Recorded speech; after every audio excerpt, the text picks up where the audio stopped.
this transcript, Your Honor. But she is reading statements of other people. This is Counsel- already immaterial and irrelevant. In that hearing, no, Attorney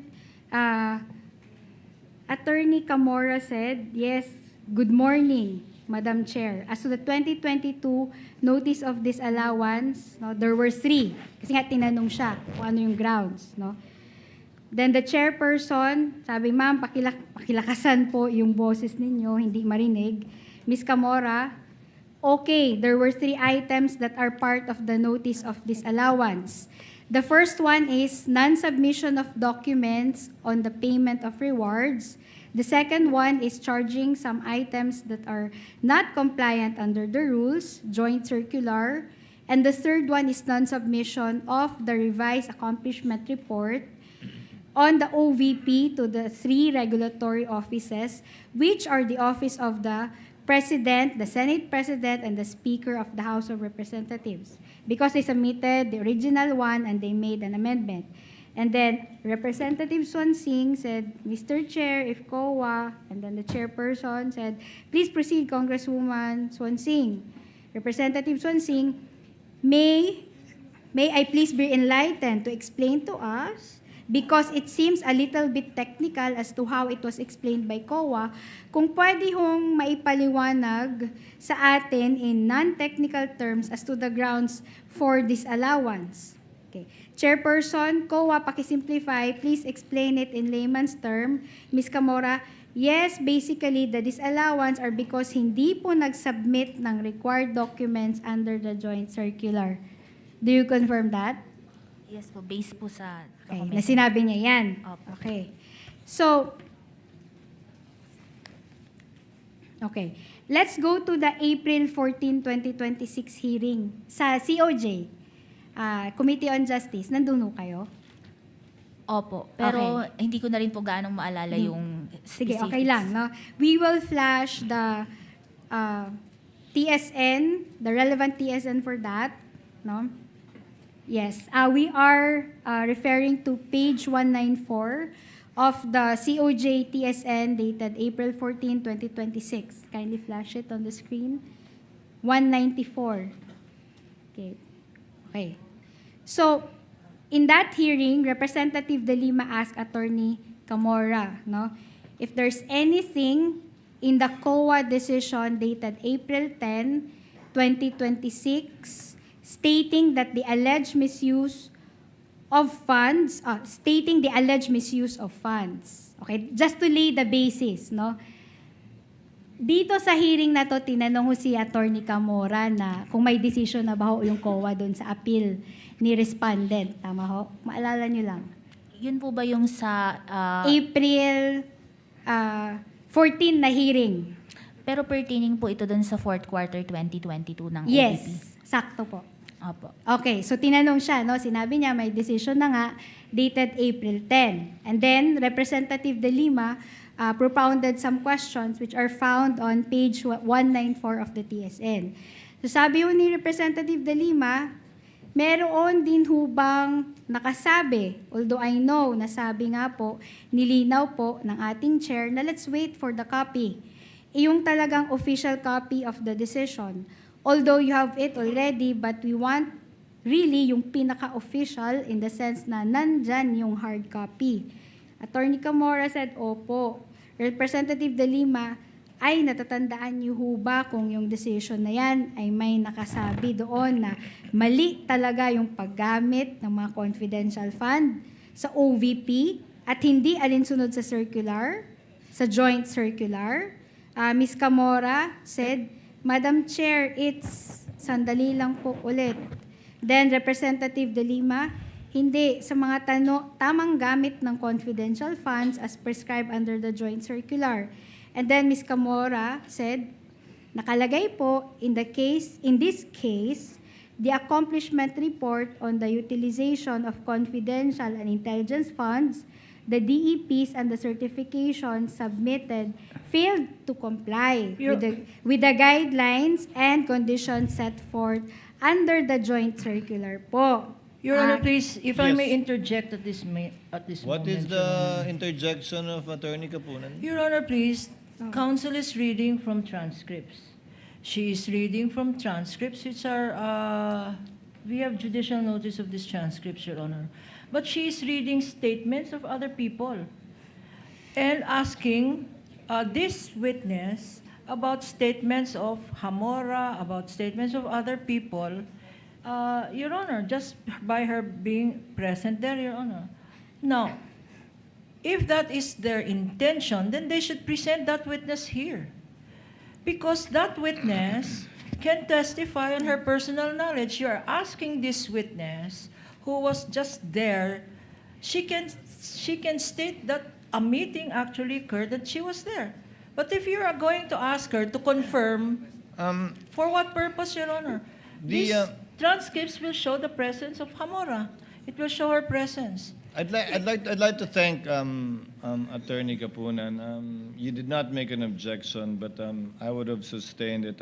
Attorney Christine, counsel for respondent, this was one of the warnings of the presiding officer at that time directed at the prosecution, actually, when they asked for the court to take judicial notice of it, not to use the transcripts to read into the record certain things that is not being testified to by a witness that has personal knowledge over it. If you recall our interjections in relation to the Las Cañas affidavit, this is similar to that. So unless you are referring to the witness herself who testified there, kindly present the witness that you are reading the statements of, because this is only as to tenor, as to the fact that Camora said this. You can confront the witness through another way without reading certain statements made, because the opposing counsel might just do this to you at some point, which I will also not allow, to be fair. Yes, I understand, Your Honor, but Thank the you, wit- Your Honor. But the witness already confirmed that she was at the hearing. I'm just asking if she remembers that these statements being made. It's a way and technique, counsel. Well, anyway, Your Honor, we Attorney will, Kapunan might just do that Yes, we will with the just transcripts ask. at some No, Your point, which Honor, I also will not allow. So we will just ask the question at the right time, Your Honor. kindly do so at the right At the time and with the time, right witness, Your counsel. Honor, please, at the right time and to the right witness. Yes, This is not the right witness, Your Just, Honor. just as the presiding officer stated. Move on, Attorney Christine. Okay. Okay, punta ho tayo sa time frame ng expenditures. Okay. Nakalagay ho ba sa JC na may minimum number of days na dapat i-utilize po yung confidential funds? Meron pong nakalagay sa joint circular. Hanapin ko lang po dito.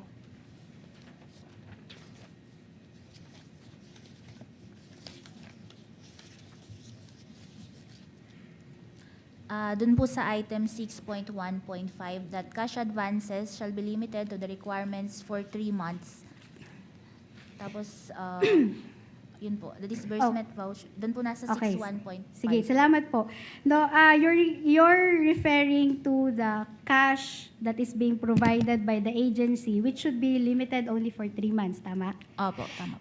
Pero ho, nakalagay ho ba sa JC na sa loob ng 3 months na yan, dapat i-utilize nyo, let's say within, dapat i-utilize nyo ng hindi iiksi ng 10 araw. Dapat merong at least 30 days na utilization. May ganun ho ba? Wala pong nakaspecify Okay, sa walang joint nakaspecify circular. doon. Now, in fact, the determination of time and speed of utilization is outside the scope of the COA ICFAO audit, correct? Pwede pong paulit? Okay. Kung gaano kabilis ginastos yung pera, hindi na usakop yun ng audit ng ICFAO. Your Honor, please, what does counsel mean by gaano kabilis? Let me do it, counsel. Is the fact that the respondent spent the last quarter confidential funds in 11 days found in any of your AOMs or notices of disallowance? Nabanggit lang po siya doon sa AOM na binanggit po doon na it was spent in 11 days. Pero walang finding in relation to it violating the memorandum circular. Wala po, nakalagay lang po na statement na it was used for 11 days. As a statement of fact. Opo. Okay. Move on, Counsel. Okay. Thank you. Napunta naman tayo dun sa DepEd. Okay. For the first to third quarters of 2023. Opo. Okay.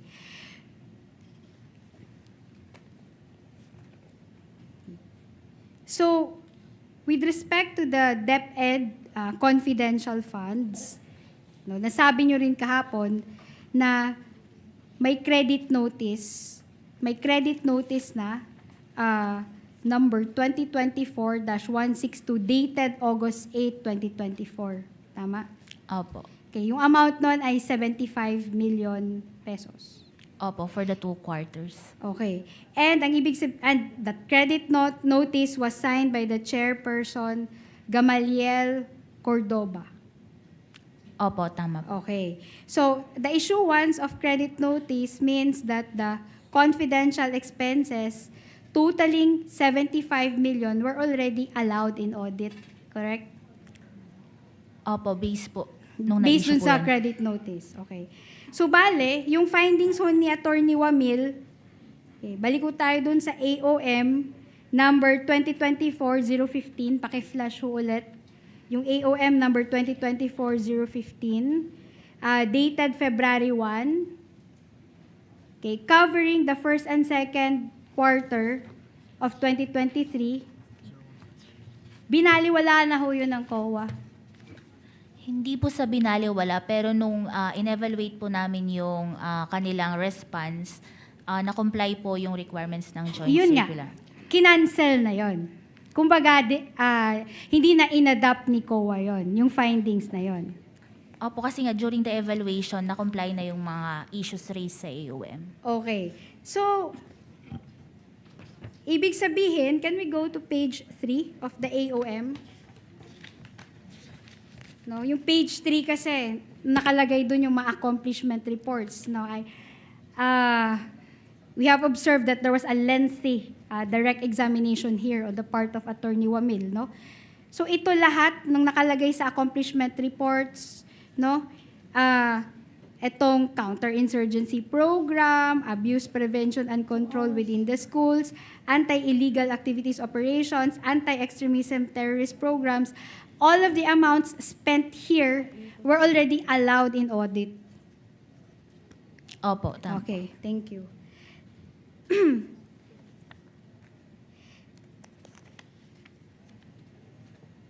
Okay. As to the third quarter naman, pending pa yung AOM, di ba po? Opo, under evaluation and review pa po yung response. Okay. So, wala pang notice of disallowance? Wala pa po kaming nilalabas na any... Wala. Walang notice of suspension, of course. Wala pa po. Okay. Okay. Nung direct examination ho ni Attorney Wamil nung August 4, no? I don't know kung you were here, no? He was asked about internal controls of the OVP and DepEd.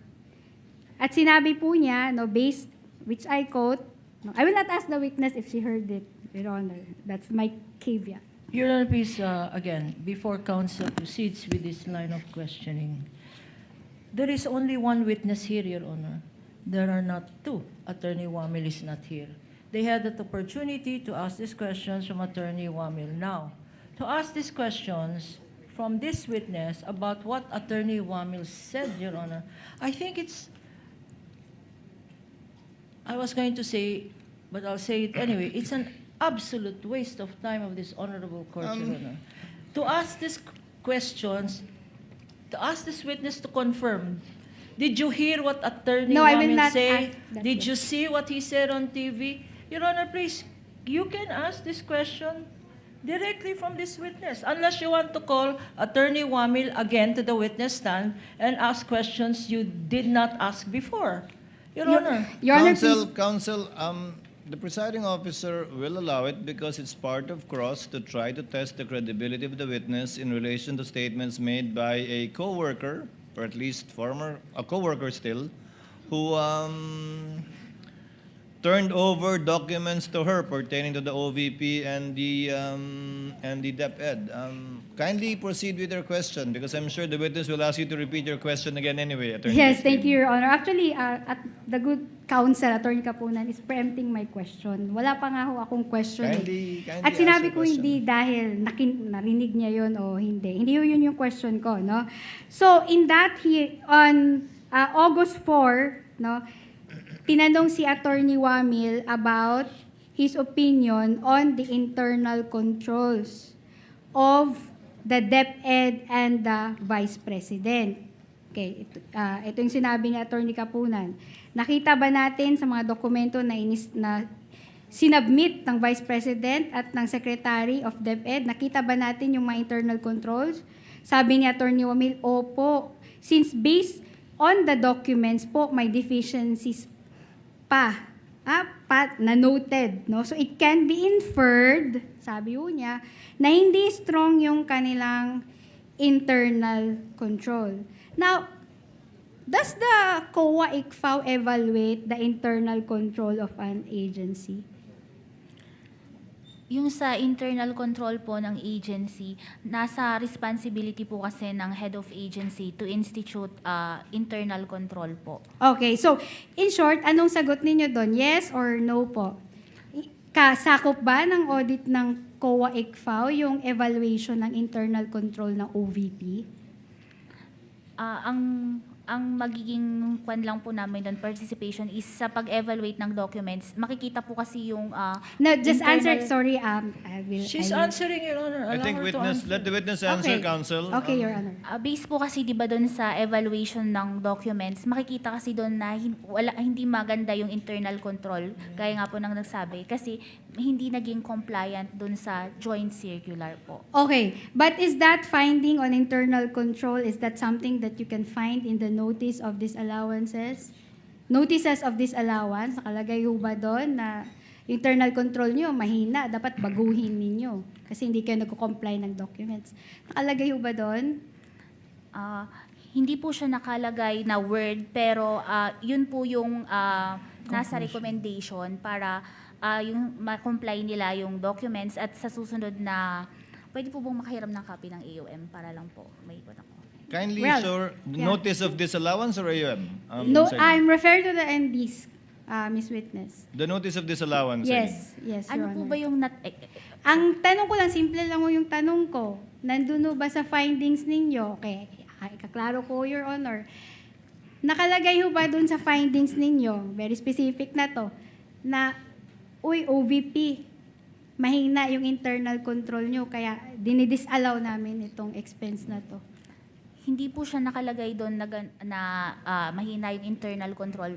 Pero dahil nga po hindi naging compliant with the joint circular, nare-reflect po doon na may kakulangan sa internal control. So in short, hindi yung nakalagay doon, yung internal control. Yun lang yung tanong ko, Sailin, no? Okay. Yun bang si ICFAO, nagkandak po ba ng fieldwork sa satellite offices ng OVP? Pumunta ho ba kayo doon? Ay, Blaze lang po kami sa Sa documents. dokumento lang talaga, no? How about sa DepEd? Pumunta ho ba kayo sa tanggapan ng DepEd? Hindi po. Based lang po sa submissions nila na Okay. documents. Siyempre, hindi ho kayo, okay, ito question lang ho to, no? Out of curiosity, no? Nakapag-observe po ba kayo ng confidential operations ng OVP? Gaya nga po nung nasabi ko, we base lang po sa documents na submit sa po, amin. no? How about sa DepEd po? Ganon din po, base lang po dun Base sa lang sa- documents na na-receive namin. Okay. Sige, salamat. So, sinabi mo, okay, as mentioned earlier, no, may dalawang notices na tayo of disallowance. Okay. Yung first notice natin, yung December 2022, yung fourth quarter, aware naman ho kayo na na-appeal ho yun sa Commission Proper, no? Yes po, na-furnishan po kami nung petition for review. Oo, kasi signatory ka dun sa answer na final ng ICFAO. Opo. Alright. And on April 10, the Commission Proper issued a decision. Tama? Opo. And then nag-file ho yung respondent doon, no, si respondent Vice President, ng motion for reconsideration. Sinabi niyo kahapon? Opo, na-furnishan po kami Oh. ang office namin. Okay. So yung motion for reconsideration ngayon, pending pa ho yun? Walang resolution? Sa pagkakaalam ko po, wala pa po. Kasi, opo. Okay. Go ahead. Kasi wala ka pang na-receive na resolution. Usually po kasi pag may decision na furnishan yung office namin, Okay. wala pa pong na-furnish sa amin. Okay. So, sa inyo pong palagay, no? Based ho sa inyong karanasan as auditor, no? The Supreme Court may affirm, modify, or reverse the COA decision. Pwede pong pakiulit. Hindi po. Okay, sige. Base sa inyong karanasan, kasi 12 years na ho kayong auditor, no? Yung mga ina-appeal pong ganito, halimbawa, nag-appeal ho si respondent, vice president doon sa Supreme Court, pwede hong i-affirm, you know what affirm is, pwede hong modify, baguhin, at pwede hong modify, meaning may pagbabago, at i-reverse, baliktarin yung COA decision. No, yun po yung mga posibilidad pag nag-appeal ho tayo sa Supreme Court. Sa Your Honor, pagka... please, the question is misleading. Counsel is misleading because that is not what the law is. There is no such thing as appeal to the Supreme Court. There is petition for certiorari on grave abuse, Your Honor. Yes, the witness may answer, I will correct Counsel. my- We're I not will- I will specify, dealing with Your strictly Honor. legal Yeah. matters here. I doubt if she understands the difference between articles, rather Rule 45 and 65 of the Rules of Because Court. the witness is a layman. Your Honor. If she knows, whatever you know, Silene, in relation to the question. Yung sa pagkakaalam ko lang po, ang fina-file po sa Supreme Court is petition for certiorari. Yes, okay. Ang tanong ko doon is, ang maaring maging output o resulta, no, pwedeng ma-affirm yun ng Supreme Court, pwedeng ma-modify, at pwedeng i-reverse. Yun po yung mga posibilidad. Di po ba? Your Honor, these are legal remedies. Witness would not know, Counsel. She's not Witness will competent. not know, incompetent. Move on, Counsel. Okay. Okay, I'll move on, Your Honor. So, punta ako tayo sa second disallowance, no? Notice of disallowance. Yung date po nun, March 31, 2026. Okay? Na-receive ho siya noong April 20, 2026. At sinabi niyo kahapon na may 180 days pa para mag-appeal yung respondent. Opo, At kung tama. sino mang nakapangalan doon sa notice na yon. Opo. At sinabi niyo ho kahapon na the respondent is well within the reglementary period to file her appeal. Opo, tama po. Okay. So in short, yung first and second notices na to, wala pang final and executory dito. Yung sa final and executory po na yun pong sa... Ay, hindi. Okay. Sige. I will modify my question. Rephrase, Counsel. Okay. When does a notice of disallowance become final and executory? Yung sa COA ICFAO po kasi, once nag-issue kami ng disallowance, under the joint circular po, kailangan itong i-restore sa book. So magiging part ito ng unliquidated cash advance at ang yung nakalagay po dito is i-restitute na po yung Okay. amount. Kindly listen to my question, na. That's her answer, Ang Your ang question ko ho, when does the notice of disallowance become final and executory? Sa yung answer mo is based dun sa Base po kasi sa ND. So pag issue ng ND, final and executory na yon? Hindi po, may demand po to restitute po. Pero yun nga, meron pang remedy which is mag-file po ng appeal sa commission proper. Okay. So isn't it that a notice of disallowance becomes final and executory upon issuance of a notice of finality of decision? Aware ho kayo niyan kasi nagpa-practice ho kayo sa ICFAO. Yung notice of finality of decision po. Okay. Dun. So, in fact, can we flash it on the screen, please? That is under item 3.21 of the joint circular. Nakalagay ho, no? If you can go over the item, notice of finality of decision. Nakalagay ho, a written notification that a decision of the Commission on Audit has become final and executory. Agree ba kayo sa definition na yan? Opo. Okay. So, in this case, wala pa ho tayong nare-receive na notice of finality of decision. Wala pa po. Okay, salamat. Now, tinanong ho kayo kahapon about misappropriation. Naalala niyo under yung 8.3 ng JC. Hanap. Sige, go ahead. Just look for it. Opo.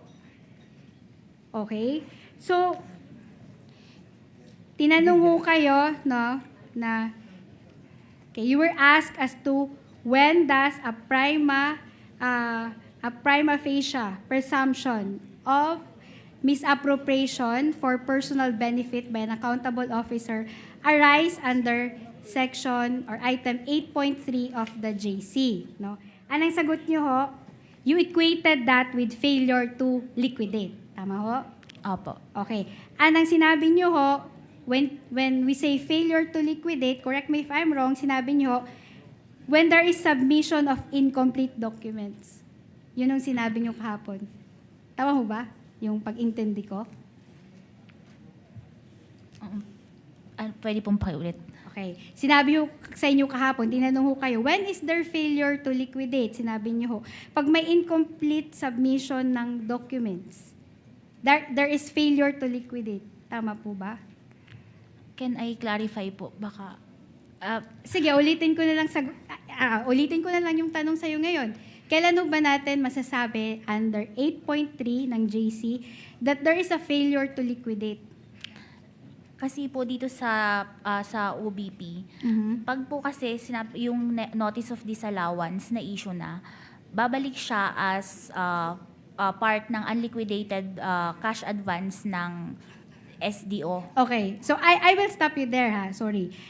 Kailan ho masasabi na may failure to liquidate? Kapon no sinabi nyo, kahit nag-liquidate, pero may incomplete submission ng documents. Totoo po ba yan? Pinapanindigan nyo o binabago yun yung statement na yan ngayon?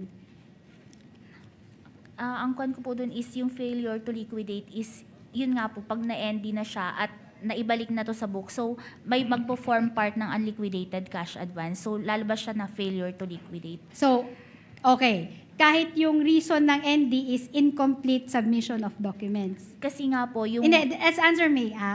Para ano lang tayo, no? Your Kahit Honor, nakalag- argumentative already. This witness was asked, what do you mean by failure to liquidate? And she answered. Kaya nga, You're not Can- arguing with the witness, Your Honor. Modifier question, counsel. okay, sinabi nyo that, there's failure to liquidate pag meron ng ND. Okay, so follow-up question, kahit yung ND, yung ground niya is incomplete submission of documents. Meron pa ring failure to liquidate, tama? Opo, kasi nga, magiging form siya ng unliquidated cash advance Okay. ng SDO. Thank you. Okay. So, dyan sa 8.3, nakita nyo ba ho may citation ho yan sa gilid?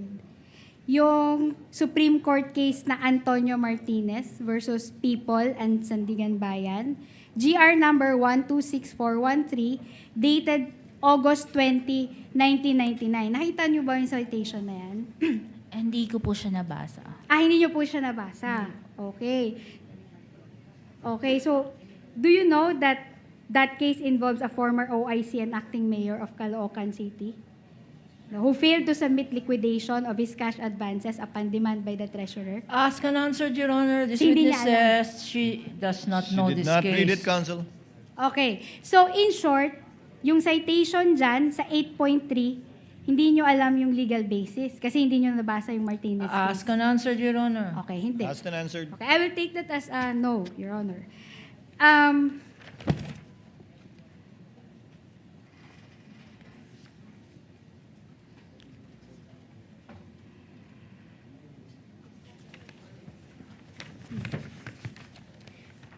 Now, okay. Do you agree that the COA is an independent constitutional commission? Yes po. Okay. It was established under Article 9D of the Constitution. Improper for cross, Your Honor. Your Honor, she's from COA. So, Assisting counsel, kindly give the paper that fell. Oh, Yeah. Silene, if you know. Yes po, COA is an independent body po. okay. So, in that case, COA should be free from political pressure. Tama? In your own opinion. COA po is an independent body. Wala po. Opo, independent. Free dapat siya from legislative inference. Opo, independent po ang COA. And free dapat siya from executive control. Your Honor, please ask and answer. No, Your Honor. Independent body. That's what an independent body means. Your Honor, please, I'll give we are her some asking I'll give her sets some of leeway for questions. emphasis, counsel. Okay, so Please answer the question, Silene. Ask- Independent from the executive. Yes po. Okay. So, it is important that the COA's findings be solely based on its procedures and evidence. Do you agree with that? Yes po. Okay. And any information that is obtained outside, no, should be verified by appropriate audit procedures. Tama? Opo. Your Honor, please, the question is vague. What does Ask and counsel answer, mean? Your Honor, already. Asked and answered, and I know where she's going at. Yes. Get to it, counsel. Okay. And yet, yung second ND po ninyo, no, inadapt nyo po yung supposed results of investigation dun sa CGGPA hearings. Tama? Kasi po, ito po Ang tama, yes or no lang po. Your Honor, Nag-adapt- don't answer. The question is misleading. This witness is being asked if she adopted the findings. No, Your Honor. This witness just said that there was an implied, there was an admission by Gina Acosta herself. What findings is she talking about? Your Honor, I please. think she's referring to the notice of disallowance of March 31, 2026, where it stated in the second paragraph that they, after evaluation and with due consideration of the evidence given during the CGGPA hearings. I think that's what you're leading to, counsel. It's a valid question. Yes, Your Honor. Actually, I was about to quote the findings in the ND had the good counsel not stopped me. It's a valid from doing so. question because they quoted it themselves in the notice of disallowance. Yes, Your Honor. So, eto bang mga findings ninyo with respect to La Chica? Natanong niyo po ba si La Chica kung totoo ito? we base lang po sa naging admission under oath ni Miss Gina Acosta dun sa hearing. Okay. How about si Colonel Nolasco? Tinanong niyo ba kung tama yung mga pinagsasasabi about sa kanya, no, doon sa hearing ng CGGPA? We base lang po dun sa naging admission under oath ng CGGPA hearings po. Okay, salamat po. Okay, let's go back to Joint Circular number 2015-001. Now, of course, you admitted earlier that this governs the auditing of confidential funds. And it is the audit guideline followed by COA in auditing confidential funds. Yes po, ito Okay. pong joint circular. So, under the JC, okay, confidential expenses pertain to surveillance activities in civilian government agencies intended to support the mandate or operations of the agency. Nakalagay po ba yan doon? Yes po, under 3.9. The JC also requires liquidation documents of the confidential funds to be submitted to the COA in a sealed envelope. Nakasarado dapat yun. No? Opo. Okay. At yung authorized lang na mag-receive nun ay yung state auditor lang na in charge dun sa audit ng confidential funds. Tama po? Hindi po. Ang nakalagay po is ICFAO receiving. Okay. ICFAO receiving, no? Ihanapin ko po yung Sige exact po. wording. Okay. Go ahead.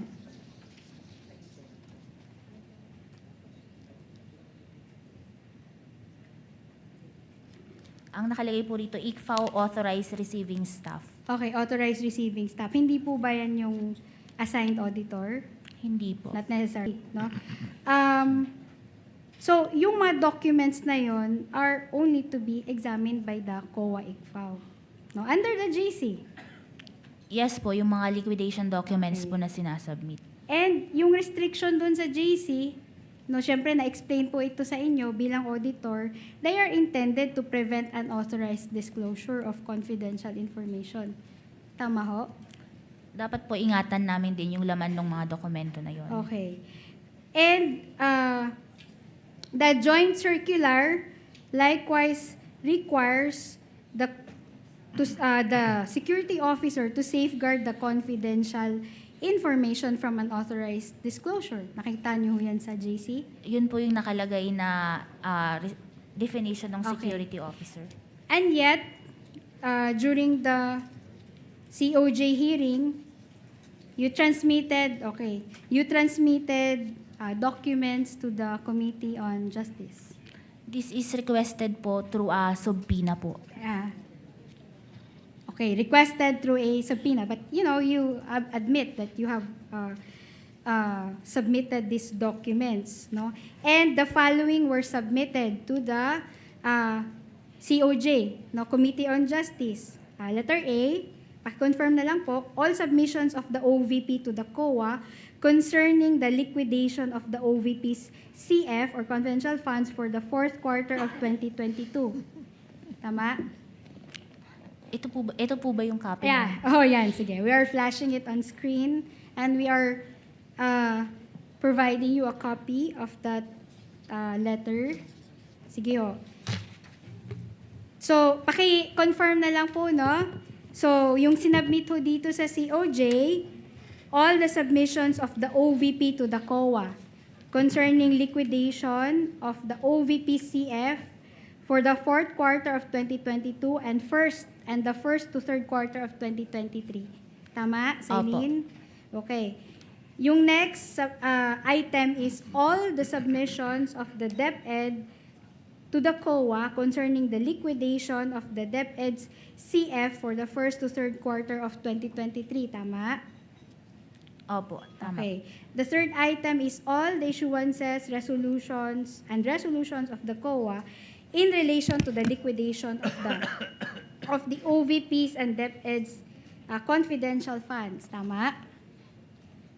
Based po dito sa transmittal, opo. Okay. And nilagay pa din ho dun sa transmittal ninyo, sa page 5, no? Second to the last paragraph on page 5, the letter states, considering that the documents pertain to confidential expenses, we respectfully request that appropriate measures be undertaken to protect the confidentiality of the information. Tama? Yes po. Okay. Okay. So, under the JC, no, is the House of Representatives Committee on Justice among the persons authorized to handle the audit of the confidential funds of the OVP and the DepEd? Gaya nga po ng sabi ko, requested po ito through a subpoena po. Pakisagot lang ho ng tanong ko, no? Authorized ho ba sila to handle the audit? I'm referring to the audit itself, no? I'm not referring to the subpoena. Authorized ho ba si House of Representatives Committee on Justice to handle the audit of confidential funds of the OVP and the DepEd under the JC? Under the joint circular po, responsibility po ng ICFAO na mag-conduct ng post-audit ng liquidation documents ng confidential intelligence. Okay, so Your Honor, one... ask and answer, Your Honor. Your Honor, please. Yes, Attorney Kapunan. The admonition of this Honorable Presiding Officer, Your Honor, is to be patient, Your Honor. Not In line admonition, request. Your Honor, I have been patient, but in line with these continuing questions, first, bringing in the House of Representatives, bringing in this Senate, Your Honor, we are...